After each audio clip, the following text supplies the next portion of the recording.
Welcome to entirely new series where I am trying to explain Vampire the Masquerade clans to you one by one, summing up what they're about, how they're played, and just generally introducing you to them in a way that doesn't require you to know Vampire the Masquerade or be overly familiar with the clan. At the very least, that is the plan. I thought about making like a presentation for myself, like a nice PowerPoint that I'm just scrolling through.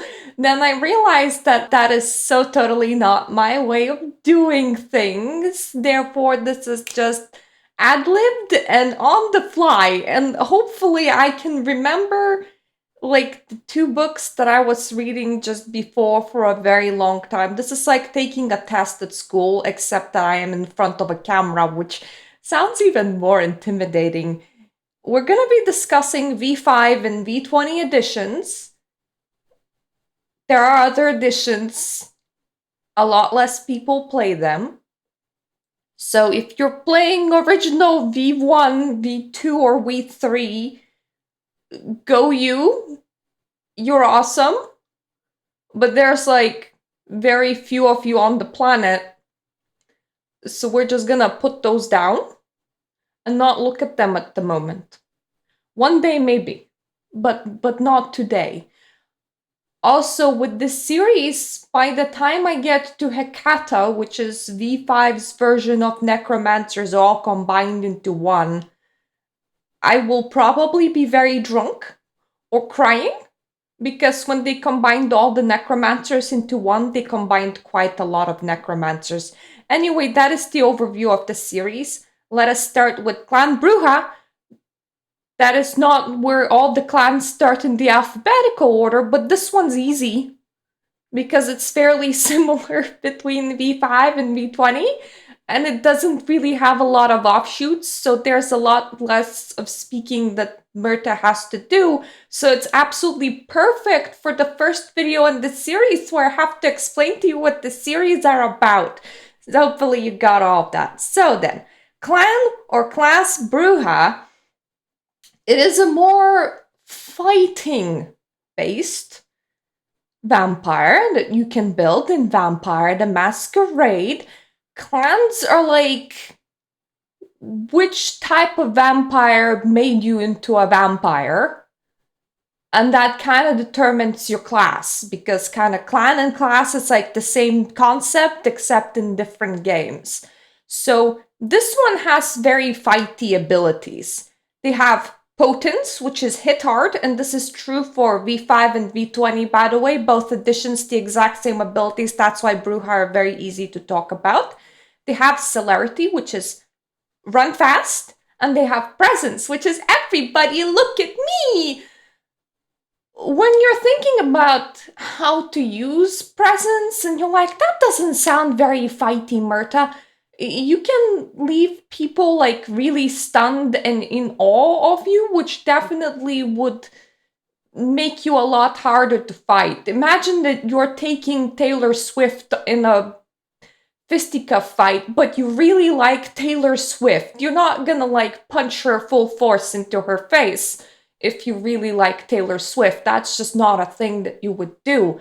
Now, let's talk about a little bit about the evolution of the clan Brujah, because Vampire the Masquerade, it runs like on a huge time scale, and we normally start playing in the 21st century because this is like where we are, but you don't have to. You can play like medieval, you can play earlier, but it's only natural that a clan, which is like a grouping, a type of vampire, the people that embraced you, that they don't quite always stay the same when it comes to, what they're doing, how they're doing in the vampire society, what level of, the power scales, where they stand, who they agree with, who they generally disagree with. That sort of thing tends to shift with the times and change. So, when it originally was established as a clan, which is when we have the first vampire with these kind of abilities, and then every single vampire that he makes has the exact same abilities, Clan Brujah people were actually really emotionally cold and calculating. Think like a bit psychopathic, but just like a mastermind genius. They knew how shit should be run. They were fairly into philosophy.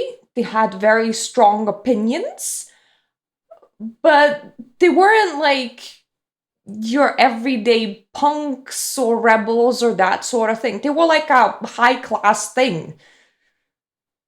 Well, that guy embraced a lot of other guys, and one of them was fairly rebellious type, and he ate him and took over the clan because that can happen.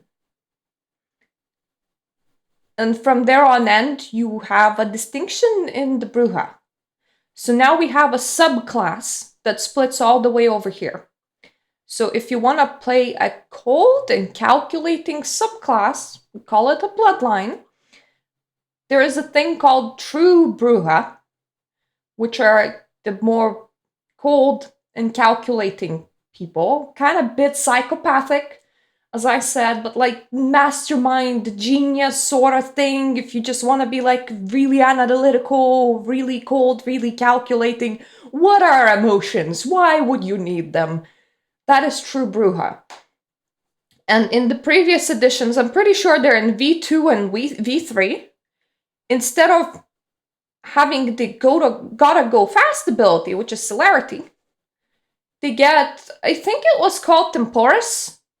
I didn't read up on them properly because they're not part of what we're talking about, but I'm talking about them because they're part of the clan history, so listen up. Anyway, that is the manipulation of time ability.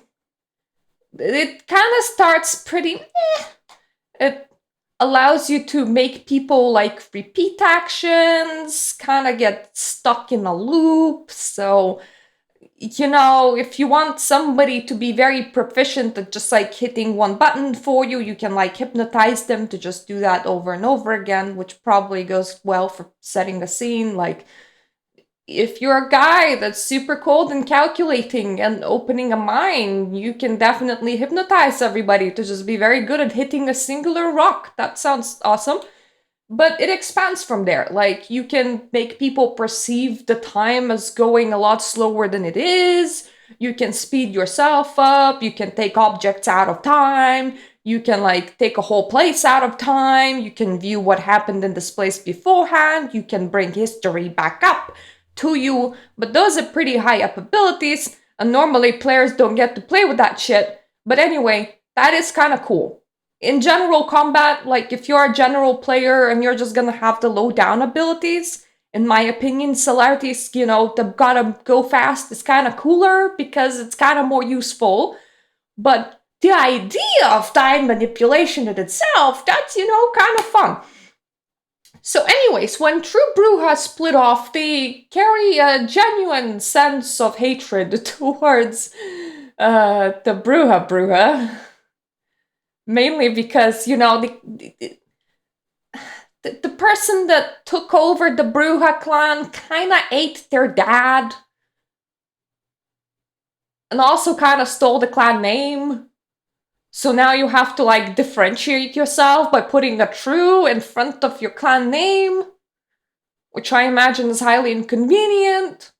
And you don't really like where the clan went. So it's kind of kids get off my lawn vibe. That sort of thing. So you have like this little bit split off. It has happened a very, very, very long time ago, like thousands of years ago. So you can take this split off and then you can put it inside a piece of your mind where you're not gonna touch it practically ever, because there's very, very few places that allow you to play true Brujah. But that happened. Historically, that happened. From there on end, the clan, while having rebellious tendencies, having strong opinions as well, progressed into being a fairly rulership-oriented clan. A lot of the clan people were still like super into philosophy, so they were following the old Greek philosophical model where you're like, your body and your mind, they both have to be strong. So you need like classical training and you need like warrior training. That was the clan pretty much. So they all held pretty strong opinions, were fairly well educated, and they were strong. They were physically strong. They were strong people. They ran quite a few experiments during their time, mostly in controlling an area. They ended up in a lot of fights with other clans over it. Namely, one of the first places that they held was a post by Ventru Spartans. And that created friction between the types of empire. That's still kind of remembered a little bit, mostly not by new people, but definitely by old people. Then they went and tried to make a cartridge. I think that's what they're pronounced. It is a town, and they were like, that town was great, and every other clan is just all like, that town had a lot of human sacrifices, and all of the vampires are like, well, they were kind of to us, so it was kind of great. But anyway, you have this like rulership-based clan, right? And time goes on and on and on and on. And from the philosopher, they kind of go a little bit down to being more warrior-oriented. Like, the education slips just a little bit. And about Middle Ages, they're still respected, but now they're more like soldiers, warriors, like, warring dukes, people that would be like on horses and in the front lines. And that change happens. So the philosophy takes just a slight step back. And now the physical prowess just starts showing. And then you continue to Victorian era. And there's so many cultures by this point, so many ideas, so many interesting things that Brujah kind of get a bit overwhelmed. They like everything. They want to participate in everything. They can't agree upon each other anymore. So they kind of really split. And it's not like a named split or anything, but they become a lot less of singular ideal or mind. They become a lot more mixed, so they become kind of political, honestly. All ideas are go. You have like suffragettes, you have people in the human rights movements, you have all of that happening. And that kind of makes the clan fall just a bit more. Until by the modern nights, they're mostly made up out of punks and rebels and people with baseball bats that really want to show the big man what for and want to lead the revolution in a lot of places for a lot different reasons. So you just have this slide in history where like you start as a philosopher and you go down to a warrior and then you're like rebel / thug. And then that's where the clan is right now. So how would you roleplay this? Well, you could roleplay it as, oh hey, I'm still kinda into philosophy, and like some really old Brujah found me, and they turned me into a Brujah, and we both like to discuss Greek works passionately as much as we like going into the boxing ring, right? Or you could be like, yeah, I was like, screw everybody, screw the police, punk, anarch, and like, I got into a deadly confrontation in one of the concerts where we were all charging the popo because they're bad. And there was a vampire next to me, and he was like, you're kind of cool. I like the way that you did things. And they kind of turned me and just left and ran off. Like, those are both entirely valid ways of playing Brujah. Well, at least lore-wise. So to sum up the idea of Brujah, if we're gonna put it into a sentence, It's a clan that started as philosophers that appreciated philosophical works as much as they liked physical prowess. Both were important.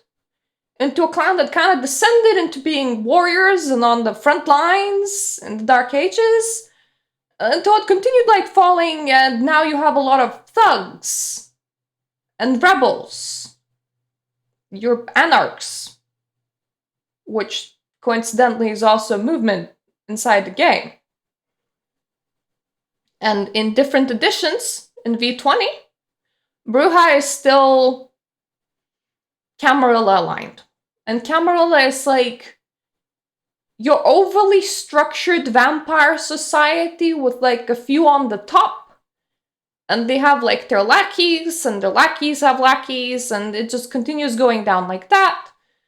They're structured into like territories, and each territory has like a prince, and that prince has, well, their own cabinet of like ruling members, and you report to the prince, and you serve the prince because you have like your own slot in the society. V20, their Brujah clan is still that system aligned. They're still part of the Camarilla.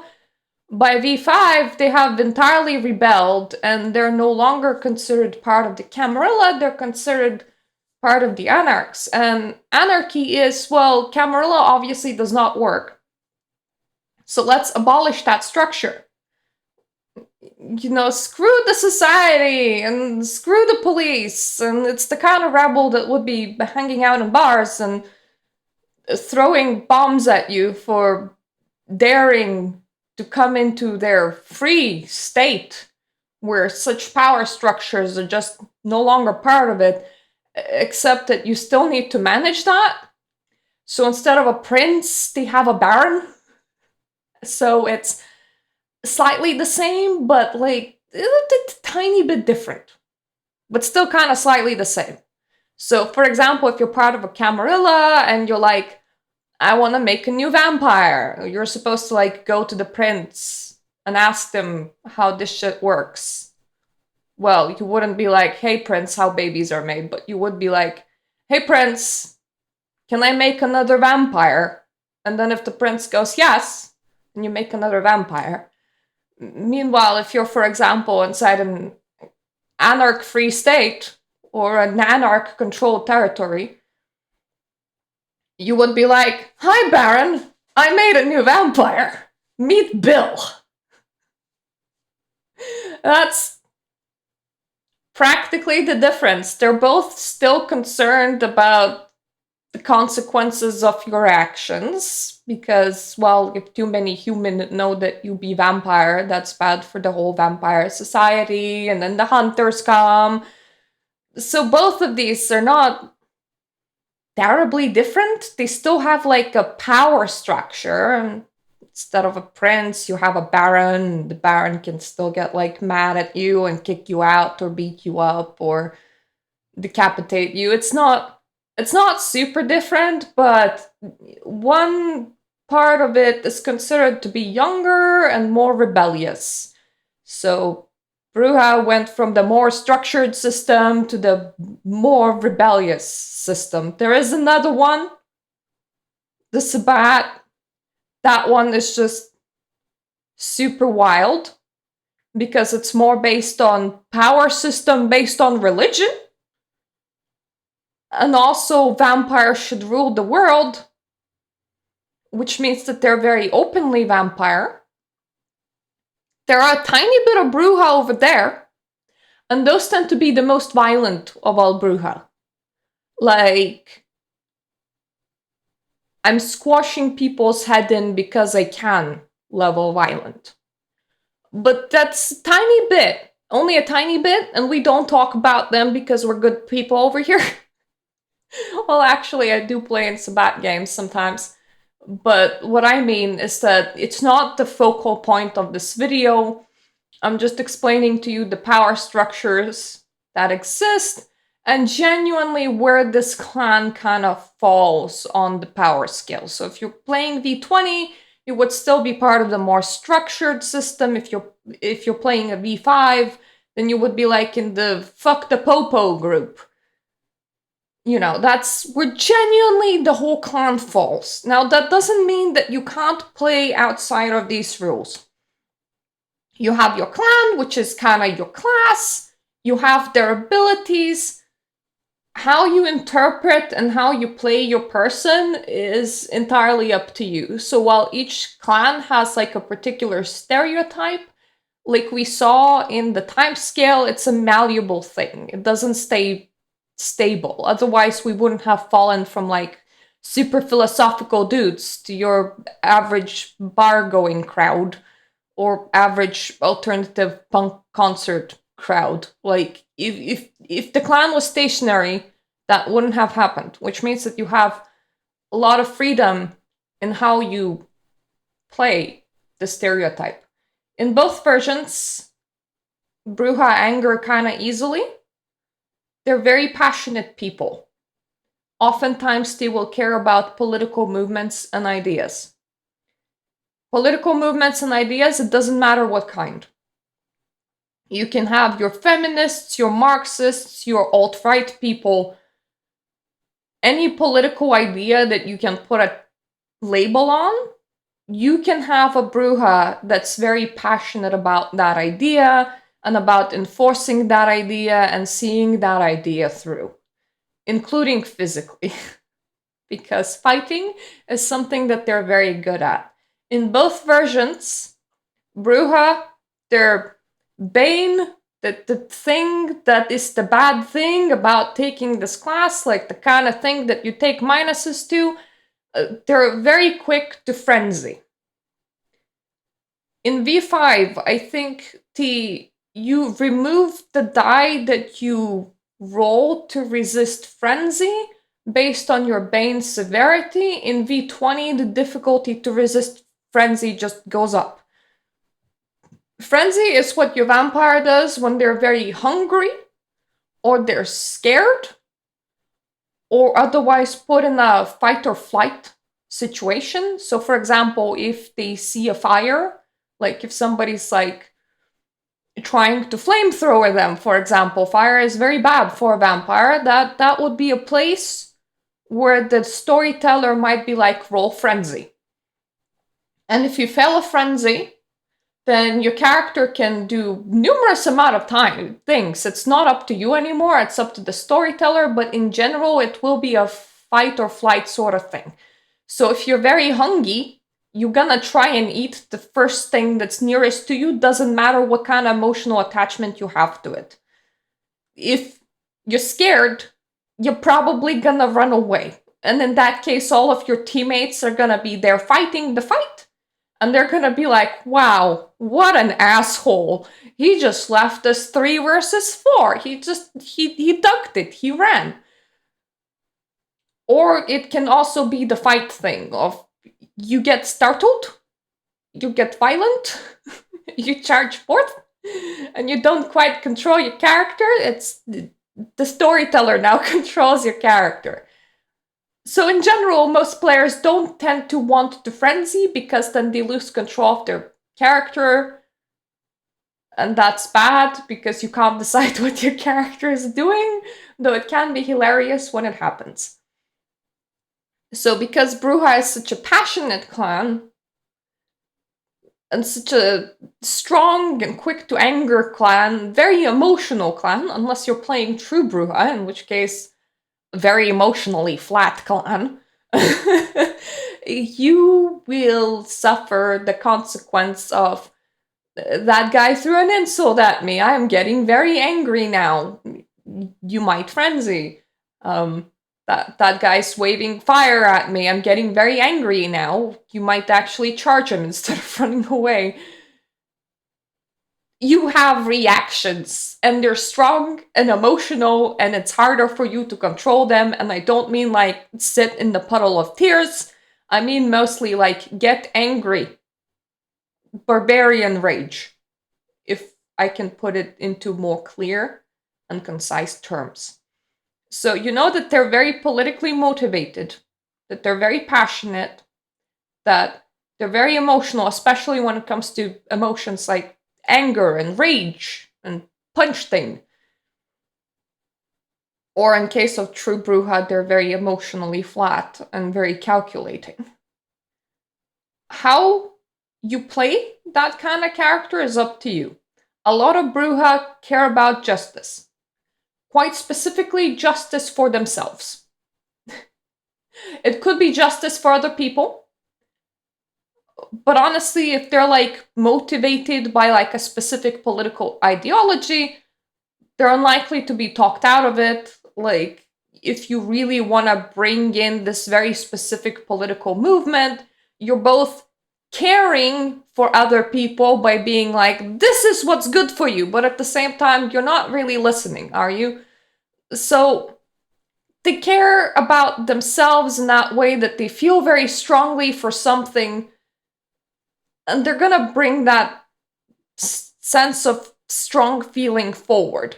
You can, for example, then play that this character has a very strong sense of justice.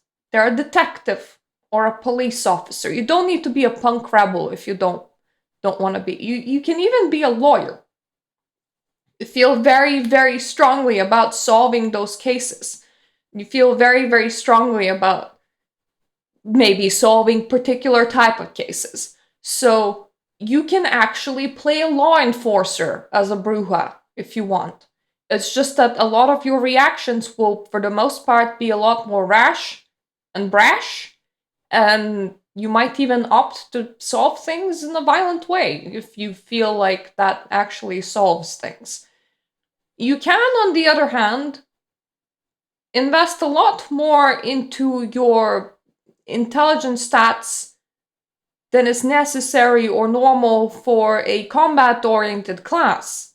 You can do that exchange and be like, I will be more of a philosophical Brujah. I care about the whole body and mind mentality. I'm gonna be a scholar, I'm gonna be really educated, and I'm gonna be very passionate about that. And perhaps you're even gonna be very passionate about enforcing that onto other Brujah, because that is also a possibility. Brujah in fighting is not uncommon. Or you can play a very typical 21st century Brujah of maybe you were a feminist, maybe you were a member of the KKK. This can get filthy really easily. Maybe check in with your party. By that, what I mean is your table. Whether they're okay with some political ideologies being played at the table or not. What matters is that you're a rebel, you're going against the system, whatever the system is currently, you absolutely don't like it, and you're just so determined to tear it down. You can have punk haircuts, you can be wearing all leather, you can be carrying around a baseball bat. That is your typical image of a Brujah. That is how a Brujah gets imagined. In general, the clan is broadly broken down into idealists and iconoclasts. And to explain it, idealists are the thinky-thonk philosophical people that care about theories and care about grander schemes, and iconoclasts more care about tearing shit down, and that is your more typical 21st century Brujah. But that is like very vague categories, and the game doesn't really super enforce them. But I hope that I kind of helped you understand the essence of the clan, what the clan is like, and how to play said clan. If you want, you can share your ideas on how it might be fun to utilize said clan in the comment section down below. What is important to remember is the base building blocks of you're good at punchy punch, you're good at moving fast, you're good at making everybody see you, you're quick to anger, it's harder for you to stay in control of your character, and lore-wise, your clan used to be very philosophical, but now is often made up out of a lot of random ideological rebels that are just focused on tearing things down So if you want to be traditional, you can be in this line at any point of it. If you want to be less traditional, you can be like, well, got embraced into the clan, because this is another clan where, you know, when you get to the punk era, when you get to the whole rebel thing, they don't really care that much about who they turn into a vampire. So being ran over by a Brujah and he was like, ta-da, see you, and he ran off, that's kind of common occurrence when it comes to this clan. So you could literally be like, I was very much into a computers type of guy, and then I got embraced by a Brujah for reasons. Maybe you liked me trolling on the internet. Maybe you liked me sharing pirated movies. You never know these kind of things. And now I'm dealing with this. So you don't need to fall on this very specific line. You don't need to be specifically very politically oriented and very much against the system or very philosophical and elegant. You can be like really out there and be like, this is just something that happened to my character. And now you have to wonder, how will the character deal with their quick to anger temperament?